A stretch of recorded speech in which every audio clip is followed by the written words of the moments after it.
Can Gerald Lightseeker, the Zapper, and the Ranger take on Wildmoon normal difficulty without being leveled up? Well, there's only one way to find out, and that's to get started. So, right off the bat, I'm going to survey the map and find out which path is ideal for me. The thing with a no leveling up challenge compared to a normal run of this adventure is that I don't want to optimize my XP gain by hitting every node possible. As a matter of fact, it doesn't matter at all how many nodes I hit, because the more XP I get, the more XP I can't use, so it doesn't really matter. Right off the bat, I'm going to go for a dice roll challenge, because there's no time invested into this adventure just yet, and so I might as well do a little bit of gambling right away, since if I get bad luck I can just restart the adventure, and there will be nothing lost. Luckily though, I am actually really lucky on my first try, and I managed to get a damage upgrade for Gerald Lightseeker. So now, instead of dealing 3 to 5 damage, he does 4 to 6 damage with his basic attack. That's going to help me out a lot, because 4 to 6 is a much better way of reaching breakpoints in enemy HP and armor values. For example, the little saplings here, they have 6 effective HP because they have 4 HP and 2 armor. And so if I manage to deal the maximum possible damage of Gerald, I can deal 6 damage to them instead of 5, which will be a perfect one-shot of the enemy. Now for this first turn that I'm going to get for all of my units, I actually am not going to do anything with them. The only ones that are actually going to benefit from this are the Ranger and the Zapper, because the Zapper will get extra range and the Ranger will get extra damage thanks to Keen Focus.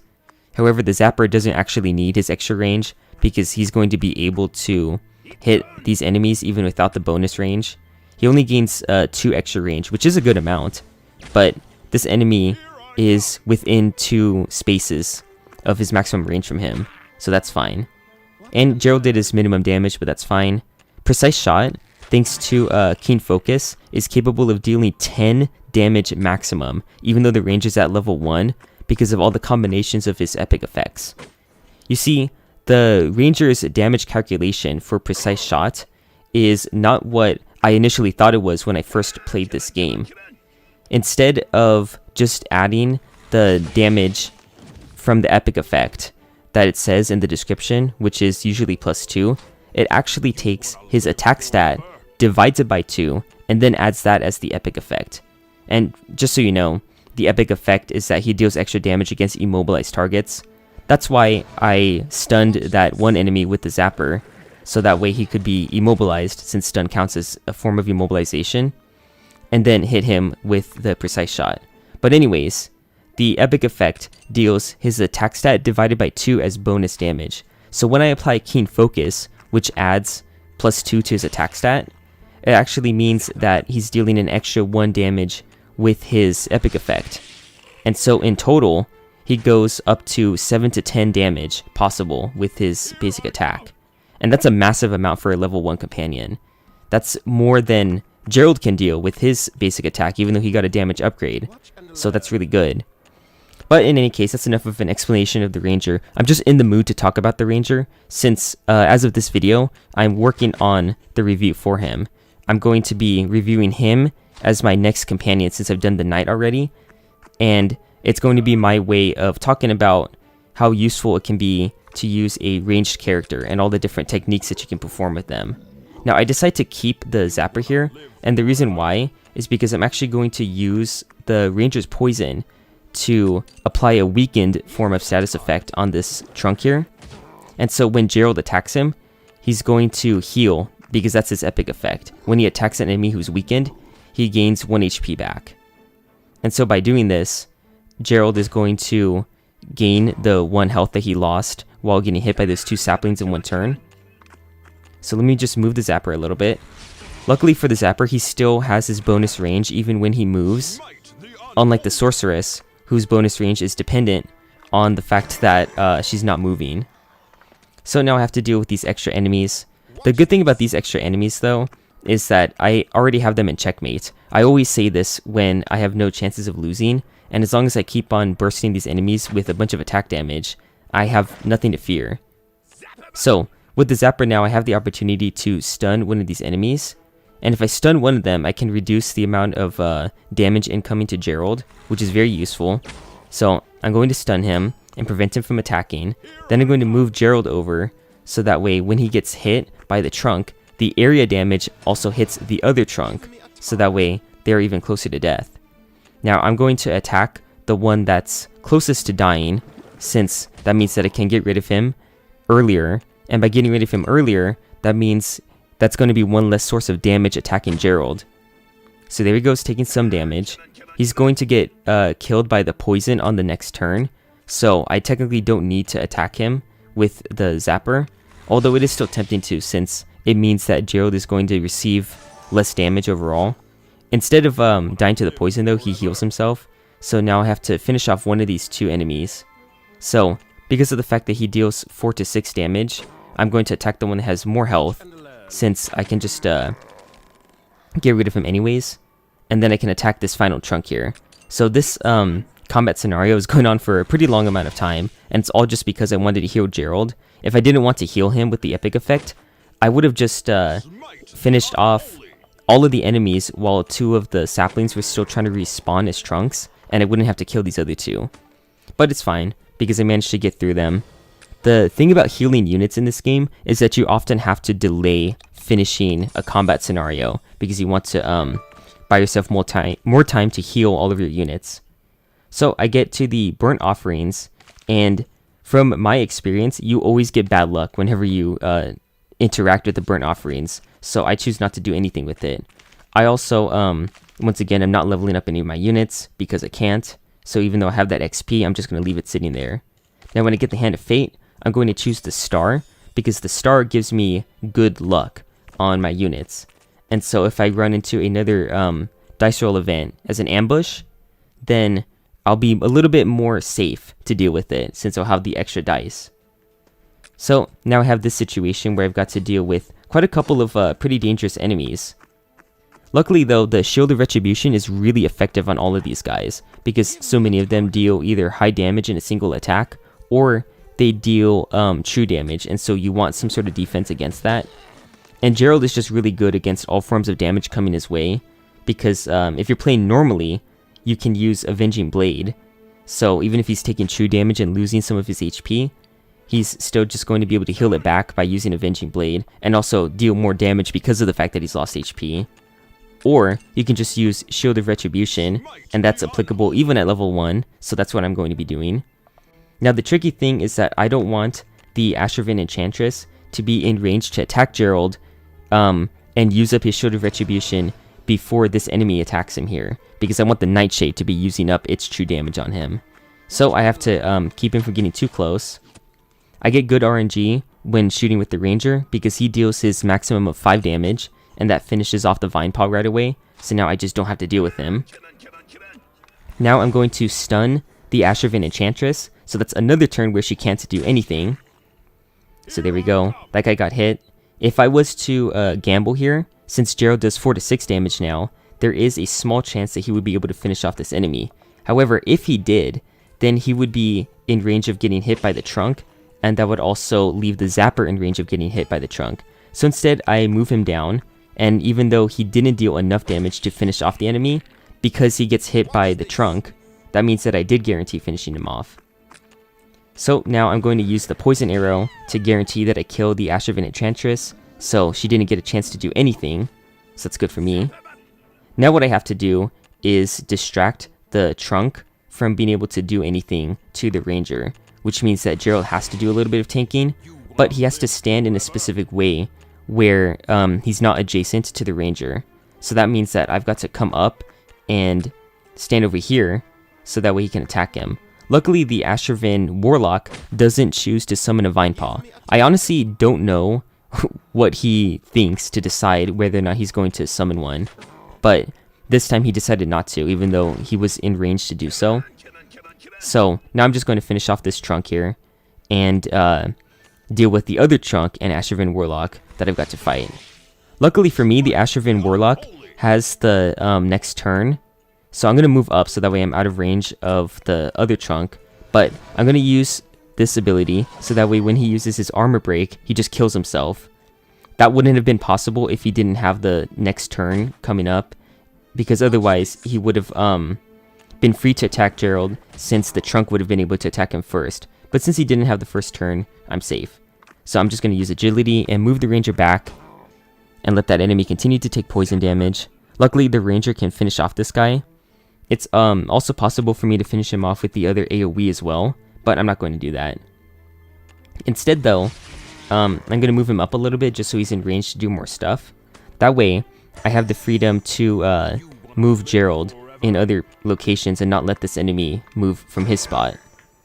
So I'm just going to attack him like that, get an epic effect, knowing that I can finish him off with the ranger. And I also get the max damage on precise shot, so that's nice to see. So there we go, another successful combat encounter with all level 1 companions. So there we go, I get 30 gold, which is nice because the path that I'm on is going to be on the very far left, and that's what I'm doing so that way I can get to the weaponsmith and get some bonus damage for my units. Now, I get pretty unlucky here. Out of all the companions that I could get, the barbarian is one of the ones that you don't want to leave at level 1, because he really depends on Berserk Ritual to be able to heal him. Otherwise, he depends on RNG to get healing, and that's just not a good way to go about it.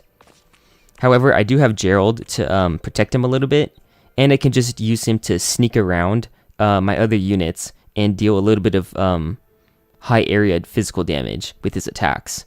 So, thankfully, because the AI prioritizes attacking your hero instead of your companions, Gerald can do all the tanking, while the barbarian just kind of moves around and sneaks in attacks. That's actually the playstyle of quite a couple of characters I've noticed. Well, that is if you're not using the barbarian for tanking, which is not an option for me, since, like I said, the barbarian can't use Berserk Ritual reliably. So what I'm going to do is buff him up with the Shield of Retribution, and then just use him to finish off this guy. So he's not going to tank any attacks on his next turn, since he's not in range to get hit by anybody. However, he has it, and the ability that Gerald has is currently recharging, so that way he can apply it to either himself or the barbarian again if he gets hit on the next turn. So it's just a good setup to have in case you don't have anything else to do with Gerald. So now I'm just going to try to burst down this trunk here, since he's not able to fight back anyways. I'm going to move the barbarian over so that way he can attack this guy. If I get lucky, he can one-shot him, and I do. So there we go. He gets to keep his Shield of Retribution for yet another turn, so that's nice to see. And we're going to deal another high amount of epic damage, thanks to the fact that that enemy's immobilized and they have keen focus. So once again, the ranger is proving to be a Giga Chad that can deal a huge amount of damage. Also, my bad, I think earlier I said that he can deal 7 to 10 damage. I meant to say 8 to 10 damage. Yeah. So now I can not finish off this enemy just yet, because Gerald's not going to be able to deal enough damage, and nobody else can get in range to attack him. So I'm going to have the barbarian tank, since he has the Shield of Retribution. And so all the true damage that this enemy can deal is going to get fired back to him. I'm also going to use the ranger to apply poison to him. There we go. So now he's going to go over and attack the barbarian and get himself killed. So that's the end of that. Nothing else to worry about there. As for the next combat scenario, I don't have to deal with it, technically, but I'm going to choose to. You see, the Orc encampment over there is technically a dice roll event, but you can choose to fight the enemies. Also, I'm going to choose here to inspect the food here since I have the zapper. However, I don't have any magic units, so I can't look for traces of magic, so I'm just not going to take the risk. It's possible that I'm actually missing out on something that could be useful to me, but since I don't have every single possible event memorized in this adventure just yet, I don't want to take any risks, especially since I managed to make it this far completely unscathed.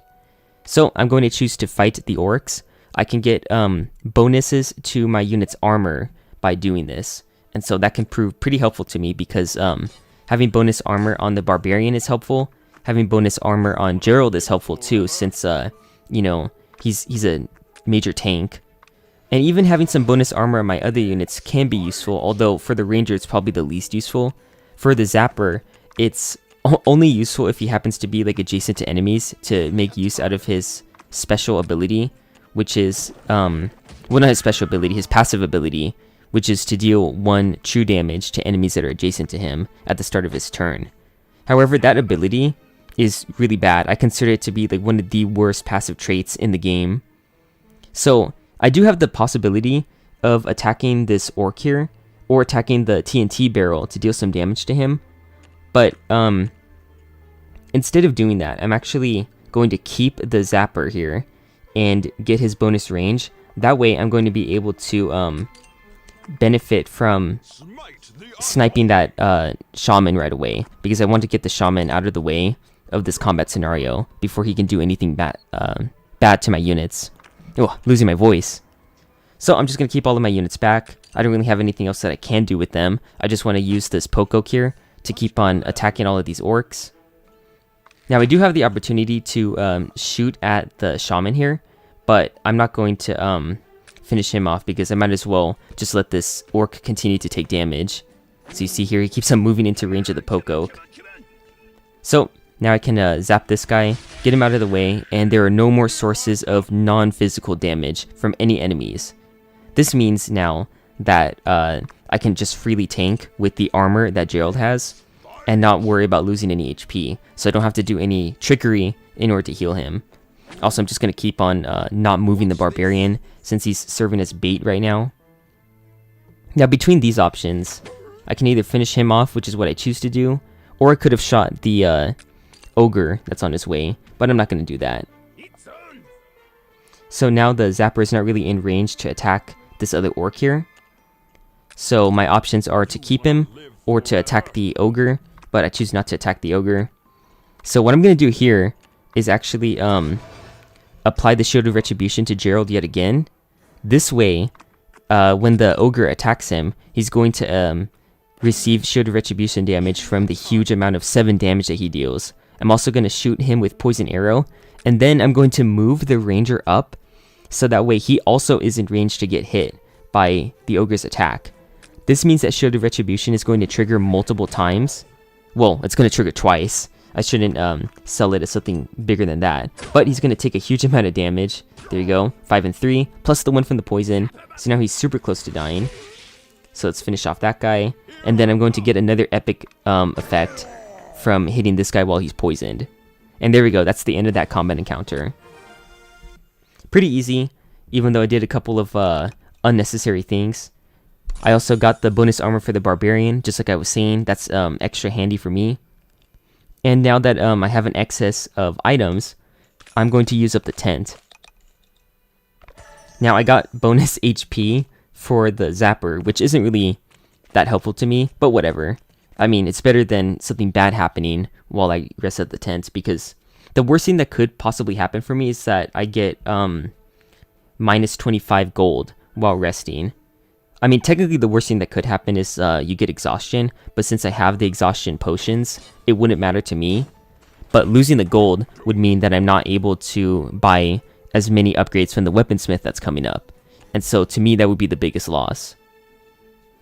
So now the thing that I have to deal with is this vine paw that's coming up.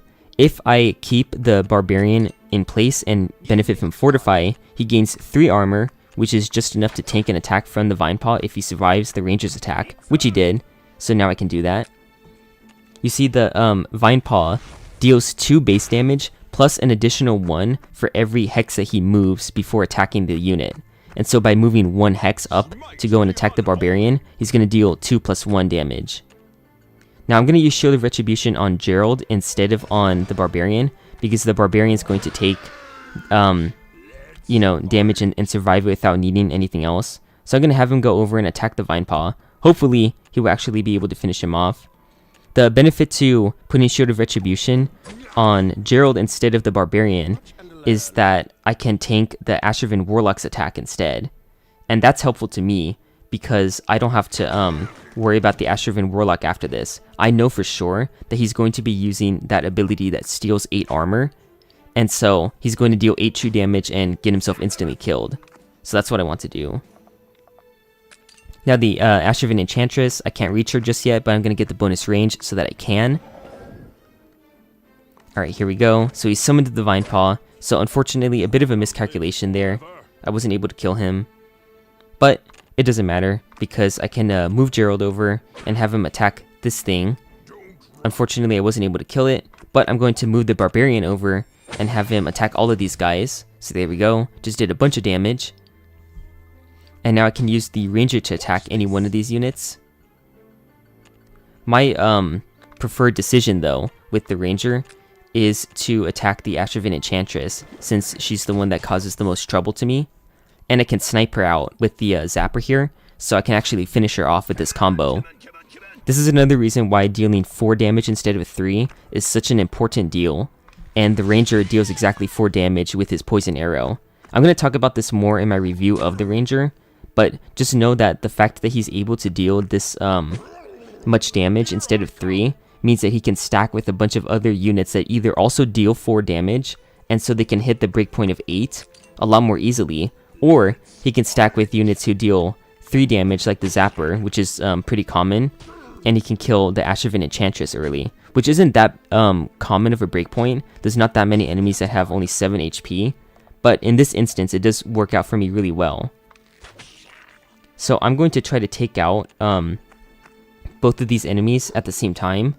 Unfortunately, the Astravan Warlock is capable of dodging, and so I want to kill him with the ranged attack instead of the Nightshade. So I'm going to attack them both. I mean, might as well do this since I deal some extra damage here. And so he's going to attack the Barbarian and deal 3 damage instead of 4. You see, the problem with the Astravan Warlock is that he deals 4 damage with his attack regularly, and so that would have been enough to kill the Barbarian. I also decided not to kill the Nightshade with Gerald just yet because I want to get some extra healing for the Barbarian. Luckily for me, I don't have to worry too much about the Barbarian taking so much damage, since I have this potion here, this Elixir of Life, that can fully heal him. So it's no concern to me. Also, I'm able to make it to the Weaponsmith with exactly 200 gold. This is perfect. So now I'm able to buy either 1 upgrade for Gerald, since he's already got a damage upgrade, or 2 upgrades for other units. Now between those options, I'm definitely going to upgrade the Ranger instead of upgrading Gerald, since the Ranger benefits a lot from damage upgrades. And then between the other 2 options, I'm going to upgrade the Barbarian, since damage upgrades to the Zapper don't seem to actually apply to his basic attack, which is really unfortunate because it just sets him at a massive disadvantage. But now I can deal a minimum of 5 damage with both of these units, since I can deal 5 damage with Poison Arrow and 5 damage with the minimum range of the Barbarian's basic attack, and so that means that I can one-shot a Vine Paw. That's really significant to me, since these enemies are going to be summoned at the very start of this boss fight. Speaking of this boss fight, let's talk about it. So, if you notice that my voice sounds a little bit different right now, it's because the second half of the recording that I tried to do with my new setup that I've talked about before didn't work. Not sure what happened, but none of my voice was recorded, so now I'm going to have to do everything again. Let me just say for the record that I personally don't like giving commentary in the first place. I just know that it's a good thing to do to improve the quality of a video, because it makes it more interesting when someone's talking over all the gameplay footage. I know that gameplay can be entertaining enough on its own, especially if it's very fast-paced gameplay, but Legends of Kingdom Rush is the exact opposite of that, so I can't really get away with it there. I should probably explain though why I don't like giving commentary. For one, there's physical reasons, like I don't like the fact that it makes my throat sore when I talk for such a long time in a row. Normally if I'm talking, it's to a person that can respond, and if I'm doing that, I can actually take a break in between talking and let them say whatever they want to say, which just gives me a little bit more time to rest. Whereas if I'm recording a video, there's nobody responding to me, and I need to be talking 100% of the time, and so naturally it just ends up hurting my voice more to do it that way. On top of that though, I also find that it's just a lot trickier to speak when you don't have anything to respond to you, or anyone I should say. Sorry to objectify people, but it's a lot trickier for me because personally, I like to plan out what I want to say. I want to think before I speak, but because I need to be talking 100% of the time, and also the fact that I'm not getting any feedback from someone makes it a lot harder for me to think of what I want to say. So naturally, I'm inclined to script my videos, but that doesn't always work out for me. For one, if I try to script a video, I'm going to spend a very long time trying to do that. if I wanted to write a script for everything that I wanted to say and commentate during this video, it would probably extend the amount of time that it took to even upload this by a week, because I would just try to write it out, and then I might try saying it, and then I wouldn't be happy with what I wrote initially, and it would just lead to a lot of problems. I mean, of course, that's just perfectionism getting in the way, so I try to avoid letting that be a problem by just doing the commentary live and in the moment, but it still puts me in a somewhat bad mood to make something that I feel like isn't the best that it could be. Once again, probably sounds like perfectionism, but I just can't help but want to make something that I'm proud of. That's always been my mindset for things like school, and so I'm naturally inclined to apply that to everything else that I create, especially something that's going to be posted on the internet, because that's, for the most part, permanent.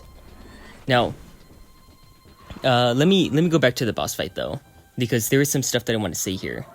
For one, you might notice the fact that the Zapper, when he's adjacent to the bosses, doesn't actually trigger his passive 1 damage to them. Now, I did vent about this ability not being any good, and it's true, it's not like you're really missing out on that much, but at the same time, I'm still missing out on damage. So this ability that's so bad that it only does 1 damage to enemies that are directly adjacent to him, despite him being a ranged character who shouldn't be adjacent to enemies, that 1 damage, I'm still missing out on it. It's down to 0. The only way that it could be worse is if it does no damage, and that's what's happening. So as you can see right here, the Zapper's going to begin his turn, and it's not going to hurt this enemy at all.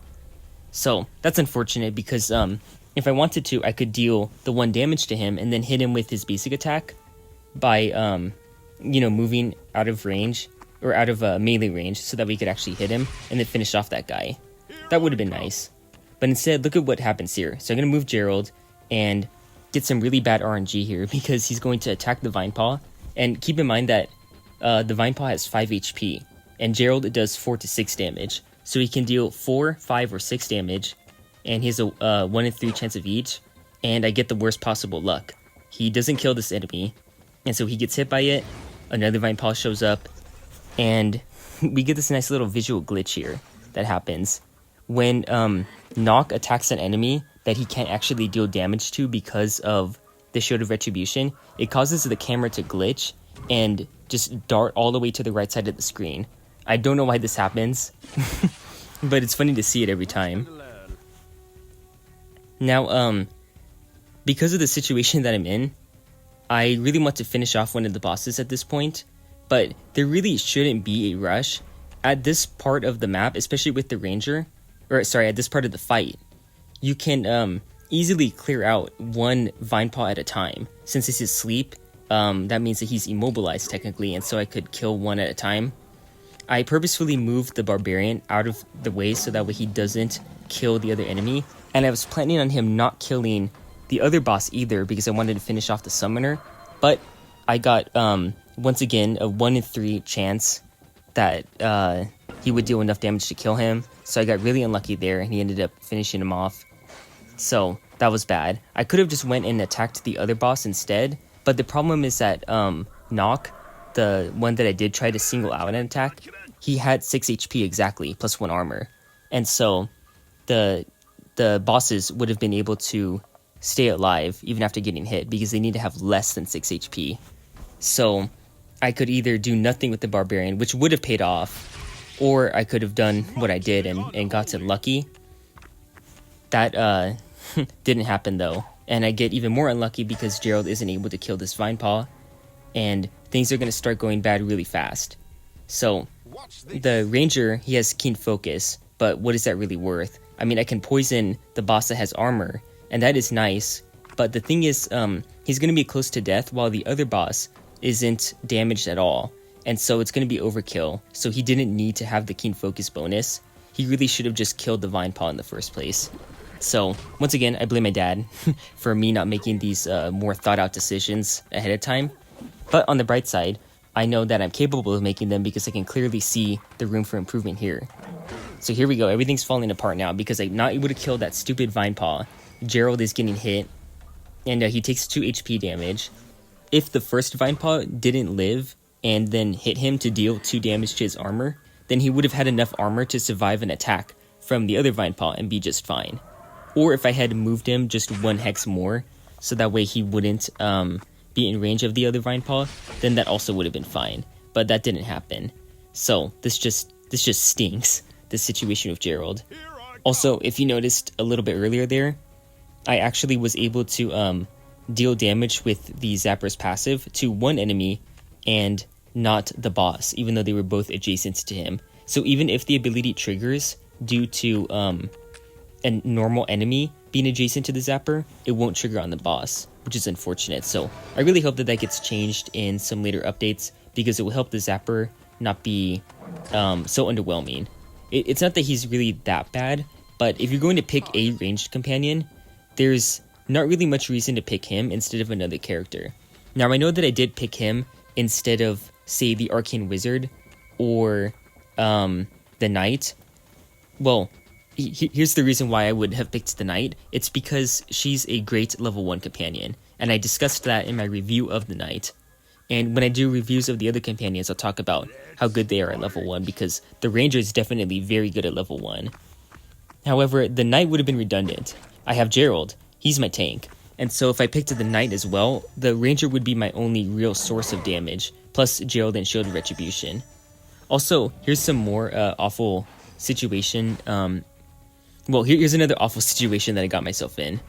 This is another reason that I don't like live commentary. I can't speak English properly. I promise that I have good English normally, though.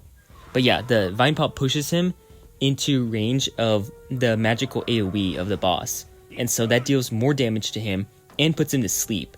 And the boss has a priority to position himself to hit another enemy, or to hit the same enemy that he's already put to sleep, because he knows that since they're asleep, they can't move out of the way.